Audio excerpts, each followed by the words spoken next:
Barrios, un servidor, Manuel Jiménez. Ya estamos aquí con el amigo Inocencio García, que es miembro de la Dirección Política de la Fuerza del Pueblo, pero igualmente fue encargado de la División de Asuntos Haitianos de la Cancillería Dominicana y fue ministro consejero de la Embajada Dominicana en Haití. Así es que vamos a conversar con él precisamente sobre este tema que está en curso en las relaciones dominico-haitianas, esta crisis que ha generado la construcción unilateral de un canal sobre el río Masacre, en la parte norte de la frontera dominico-haitiana. Inocencio, buenas noches y gran placer tenerte aquí con nosotros. Igual, Manuel, mucho gusto. Ángel, también mucho gusto de estar aquí. Siempre encantado. Inocencio, esta es una crisis que va en escalada, es decir, que va cambiando rápidamente, y el primer cambio importante surge cuando el ministro de Agricultura de Haití dice, bueno, sí, nosotros estamos detrás de este canal y este canal hay que construirlo.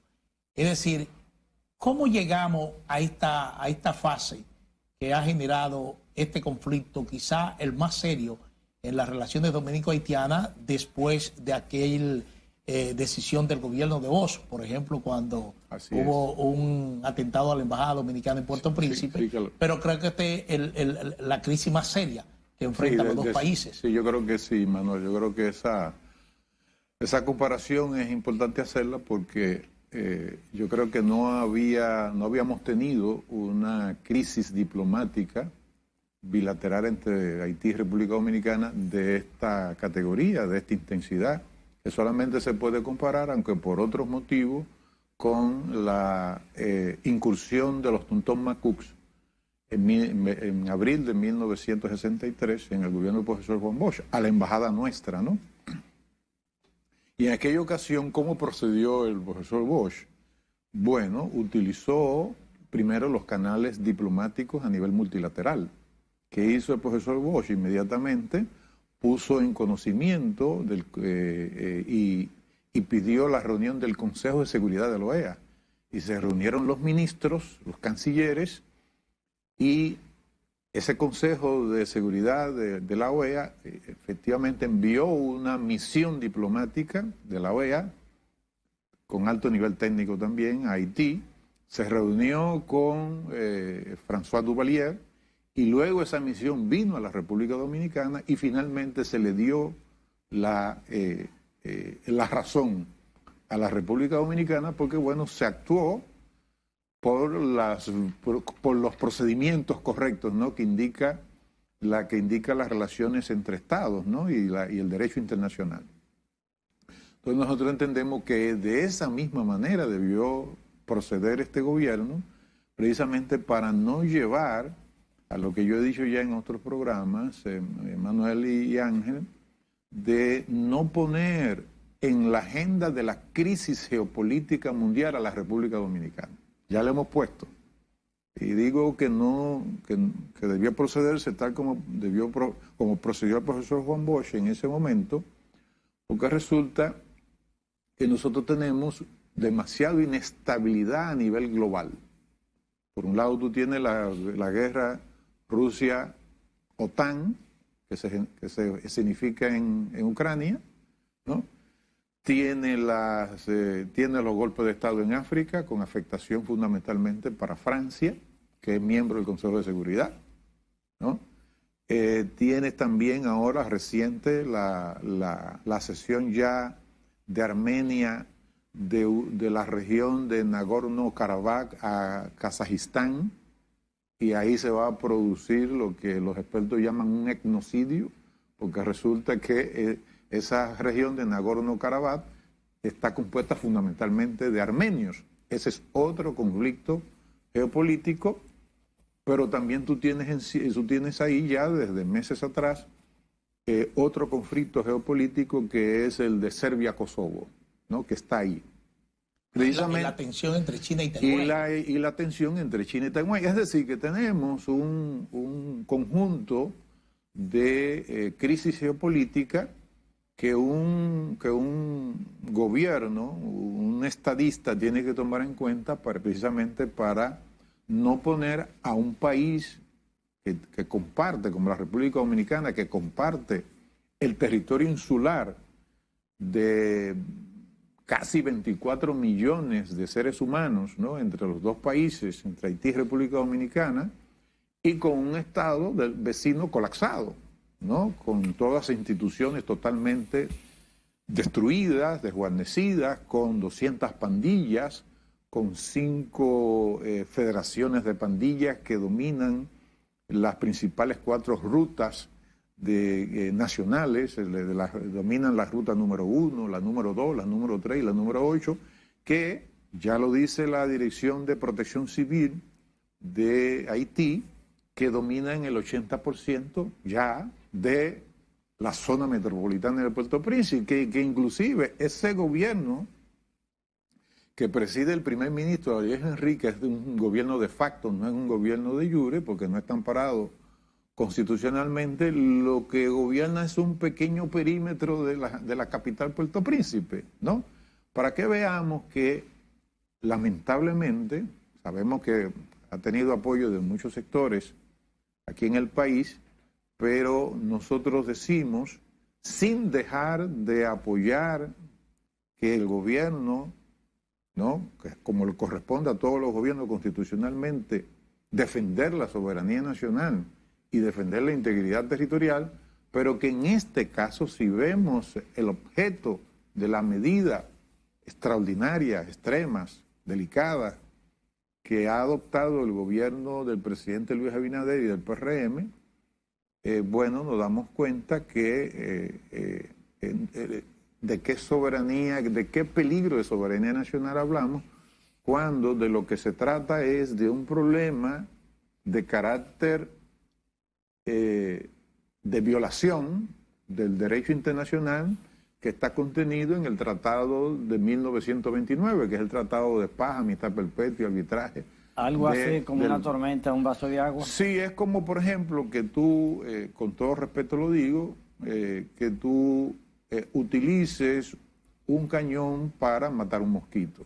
Es decir, lo digo con todo respeto, ¿no?, ¿verdad? Porque puede haber buena intención del gobierno dominicano hacer eso, pero es que tú tienes que pesar. Por eso voy a leer precisamente este libro de Ángel Barriuso, que me lo acaba de regalar, muchas gracias, Ángel, y viene a cuento este libro, porque este libro es comunicar con un pensamiento estratégico. Una cosa realmente proverbial, esta coincidencia. Y voy a leer en el capítulo 1 este epígrafe que pone Ángel Barriuso como autor de este libro, que dice lo siguiente: la visión estratégica tiene como finalidad describir supuestos escenarios estratégicos futuros en correspondencia con los intereses y objetivos del actor involucrado, con el propósito de obtener elementos de juicio para determinar las previsiones necesarias para alcanzarlos mediante el resguardo de su libertad de acción. El gobierno, cuando convoca, el presidente de la República, el jefe del Estado, cuando convoca al Consejo de Seguridad Nacional y adopta estas medidas, por lo que ya estamos viendo, y porque ya las aguas a nivel de la opinión pública nacional, pienso que están ya, las pasiones ya se van bajando y ya veo que hay una racionalidad, porque si leemos el artículo de hoy de don Aníbal de Castro, ¿no?, que dice que la República Dominicana se puede estar metiendo en un callejón sin salida con este problema. Creo que de ayer. No, de hoy 22. Ah, ok. De hoy 22. Lo acabo de leer esta madrugada. Y dice don Aníbal de Castro en ese artículo, me parece que no se le puede atribuir a él, ¿no?, ¿verdad?, ninguna imponderación, ¿no?, ¿verdad? Está diciendo que la medida fue excesiva. Periodista, pero también diplomático. Y pues, eso también tengo que destacarlo, bueno que lo destaca Manuel. Además diplomático, y que yo manejé junto con él y el ministro Montaz un dossier delicado en el cual él jugó como embajador en Washington un papel destacado. Es decir, que es una figura que el gobierno debe tomar esa opinión que está exponiendo en ese artículo de hoy, porque él dice que eso se puede convertir en un boomerang, porque resulta que esa obra no se va a detener. Entonces, vamos a seguir afectando la economía nacional. Cuando converso con los productores de huevo, la Asociación de Productores de Huevo, Asohuevo, de la provincia de Espaillat, Moca, bueno, estamos hablando, señores, de una producción de 52 millones de unidades de huevo, y resulta que el 20%, alrededor de 22 millones de huevos mensualmente se van a Haití. Y dicen los dirigentes de Asohuevo que ya se están pudriendo. Y además señala el ingeniero Escaño en una declaración pública que Inespre no tiene la logística para poder ni comprar ni distribuir esa cantidad de huevos.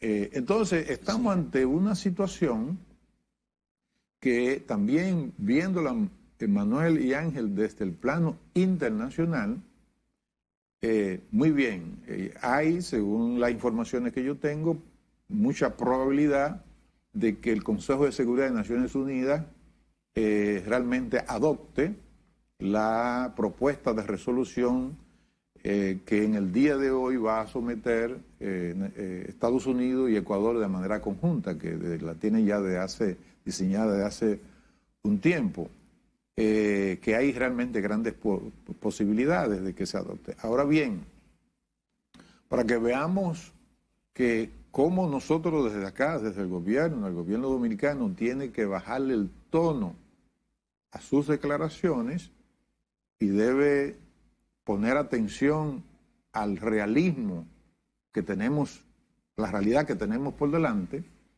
Ya inclusive la denominación de la misión no es de fuerza militar, sino misión de apoyo internacional. Lo que quiere decir que, ¿no?, Naciones Unidas quiere también bajarle el tono, y nosotros no podemos, no debemos estar pidiendo como Estado Dominicano, como gobierno en este caso, estar pidiendo una intervención militar robusta, porque primero está violando las disposiciones constitucionales nuestras de no inmiscuirnos en los asuntos internos de otros estados, eso es lo primero. Y también estaríamos violando la Carta de Naciones Unidas en su artículo 7, ¿no? Sí. Y no sé, yo al principio indagaba contigo, por ejemplo, cómo llegamos a este escenario. Y entonces es un tema importante ese que trata, pero quisiera ver, porque resulta que hay un acercamiento entre el gobierno haitiano y el gobierno dominicano en el año 2021, en mayo del 2021.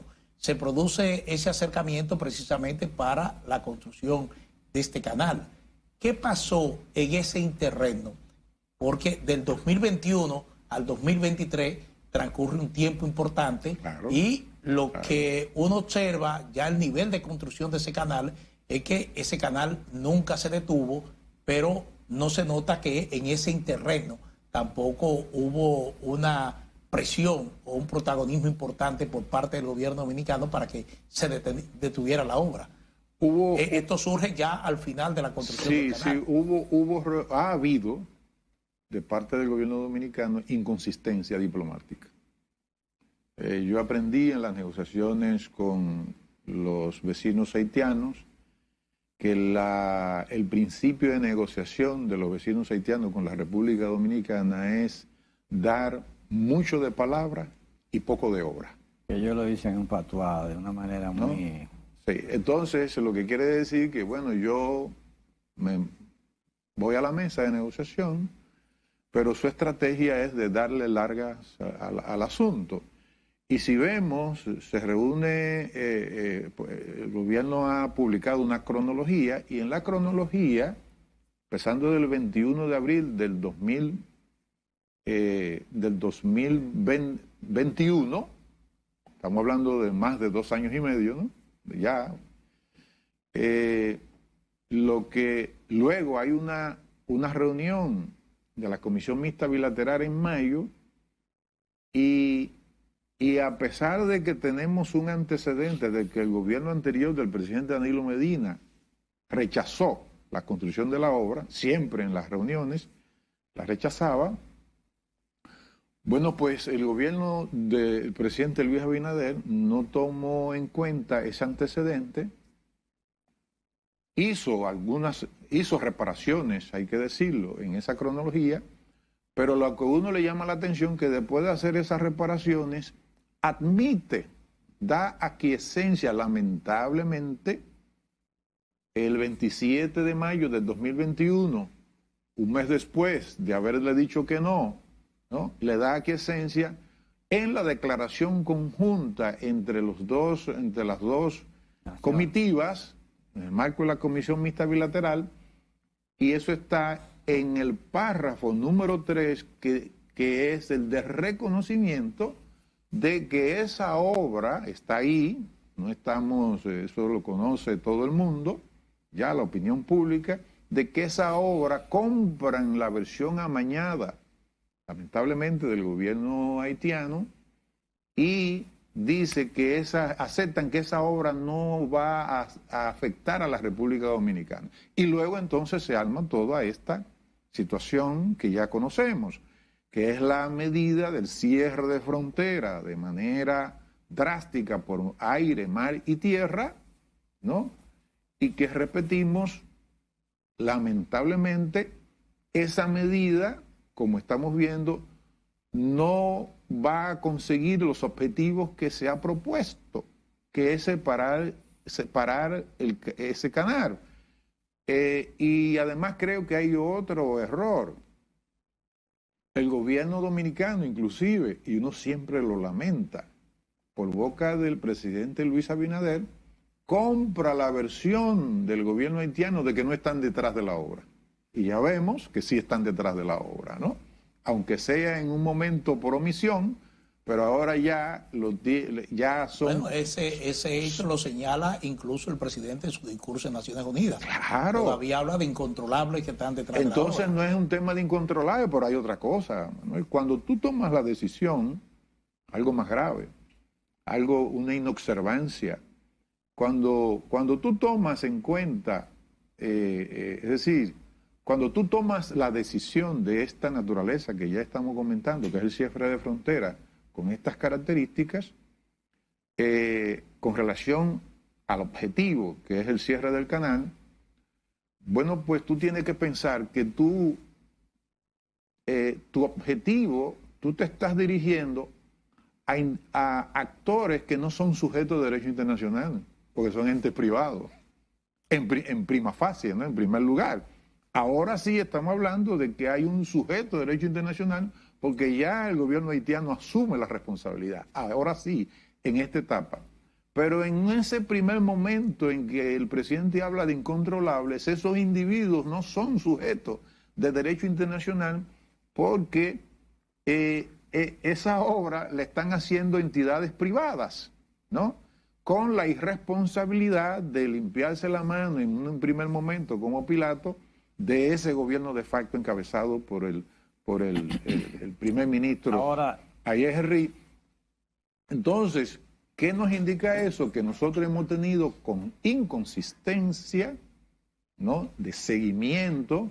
Nunca debimos, antes de bajar con misiones técnicas de ambos países, bajar al lugar donde se está construyendo la obra con expertos en temas de medio ambiente, porque el gobierno lo que debió proponerle al gobierno haitiano, inclusive también a favor del gobierno haitiano, porque no se trata solo de favorecer a la República Dominicana, de cuál es el estudio, porque un estudio de impacto ambiental determinase precisamente los daños que esa obra, ya dicho por expertos ambientalistas dominicanos, que esa obra va a afectar no solo a la República Dominicana, va a afectar a Haití, porque inclusive cuando vengan, dicen los expertos, esas grandes avenidas de agua, ahí se va a ir todo el mundo, incluyendo, para que veamos lo grave de no ir a una mesa de negociación en términos diplomáticos, incluyendo a la empresa Codevi, que emplea a 14.000 trabajadores haitianos y 1.000 dominicanos. Es decir, que estamos ante la presencia, o sea, nosotros nunca debimos ponernos al nivel de la pasión y la irracionalidad de los actores haitianos. Nunca debimos hacerlo. ¿Fue Naciones Unidas el escenario adecuado, ideal para precisamente desarrollar este tema, tratar de buscar una solución, o era preferiblemente la OEA? Bueno, porque veo a la OEA como la intermediación más inmediata y más viable. Sí, porque es la interamericana. Exacto. Por eso Bosch acudió inmediatamente a la OEA, ¿no? Y la OEA le dio ganancia de causa. Y efectivamente, en la declaración que da el presidente Leonel Fernández en Nueva York, le dice, bueno, es que nosotros tenemos la razón, porque Haití está violando el tratado de 1929, que en su artículo 10 señala que ninguna de las partes en la sección de las aguas que hace límite entre los dos estados, hay que hacer la aclaración, ese tratado es para las aguas transfronterizas, no para las aguas de cada estado interior del mismo río, no. Lo que dice en el segundo párrafo, ¿no? Lo que dice es, sin embargo... La parte del río que pasa precisamente por la frontera. Por la frontera, ¿no? Para eso es que está dispuesto ese tratado de 1929. Y en su segundo párrafo, si lo leemos, no por arriba, si no lo leemos correctamente, dice, eso no significa, lo anterior no significa de que no se hagan obras sin consultar y sin coordinar acciones. El segundo párrafo dice, lo anterior no significa de privar a cualquiera de las partes a aprovecharse de manera, oigan los dos conceptos, de manera justa y equitativa en las aguas que corren por su propio territorio. Y voy a poner un ejemplo para que veamos que eso se corresponde con ese segundo párrafo. Haití aprovecha en su presa Peligre las aguas del río Haití Bonito. ¿Por qué? Porque esas aguas están aunque nace el río en la Loma Nalga de Maco, en Elías Piña, en la Cordillera Central, esas aguas están del lado haitiano.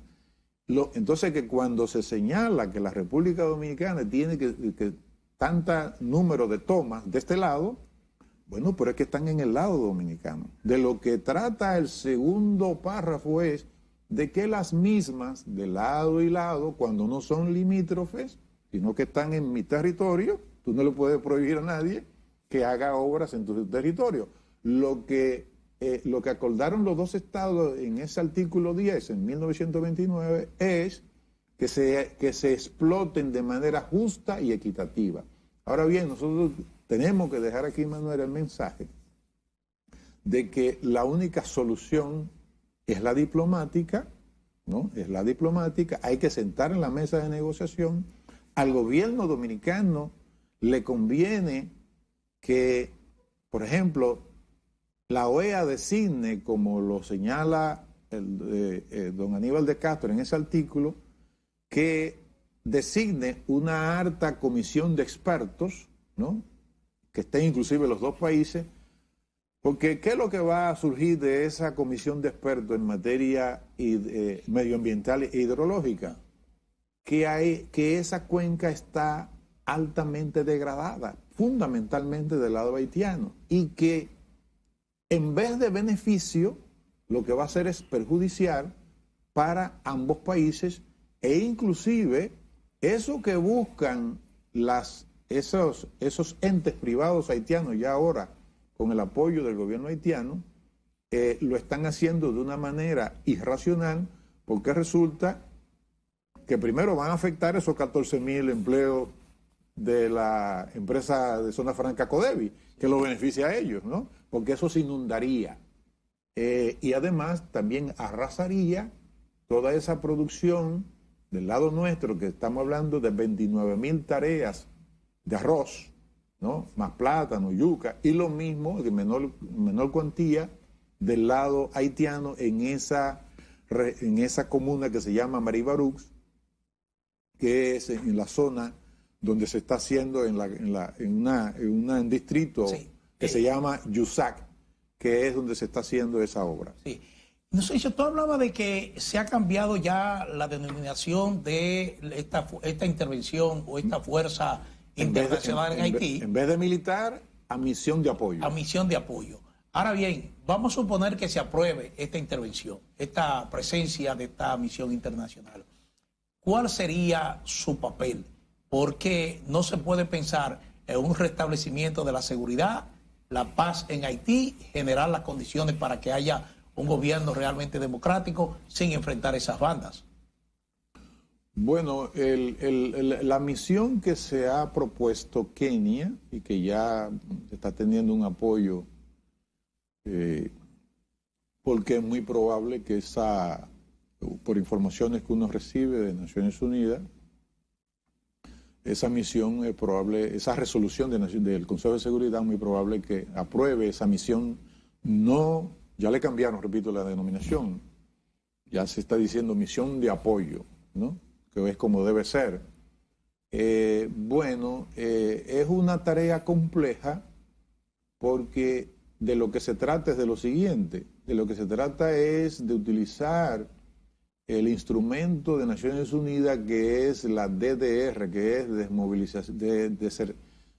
desarme, desmovilización y reinserción. Pero la tarea es muy compleja porque estamos hablando de 5 federaciones de pandillas. Nos quedan 2 minutos, nos dice 5 federaciones de pandillas que hasta cierto punto tienen, en el caso inclusive de la principal, que es la G9 y Familia, que dirige el ex oficial de policía, Jimmy Chericiel, alias Barbecue, que tiene inclusive un discurso político. En consecuencia, nadie puede plantearse la idea de que esa misión de Kenia, con el apoyo de Bahamas y de Jamaica, con 100 y 50 efectivos policiales, va a tener un enfrentamiento, o debe tener un enfrentamiento, porque ahí entonces se saldría eso de la mano, y eso tendría consecuencias para la República Dominicana. Es decir, ahí hay una tarea muy compleja y ahí hay que además agregar una visión de mediano y de largo plazo que tiene que ver, como lo ha propuesto permanentemente la Fuerza del Pueblo, que es no solamente eso apoyo a la PNH, sino a la Policía Nacional de Haití, sino reconstrucción económica, social e institucional, porque sin eso no hay salida a esa misión que va eventualmente a aprobar el Consejo de Seguridad de Naciones Unidas.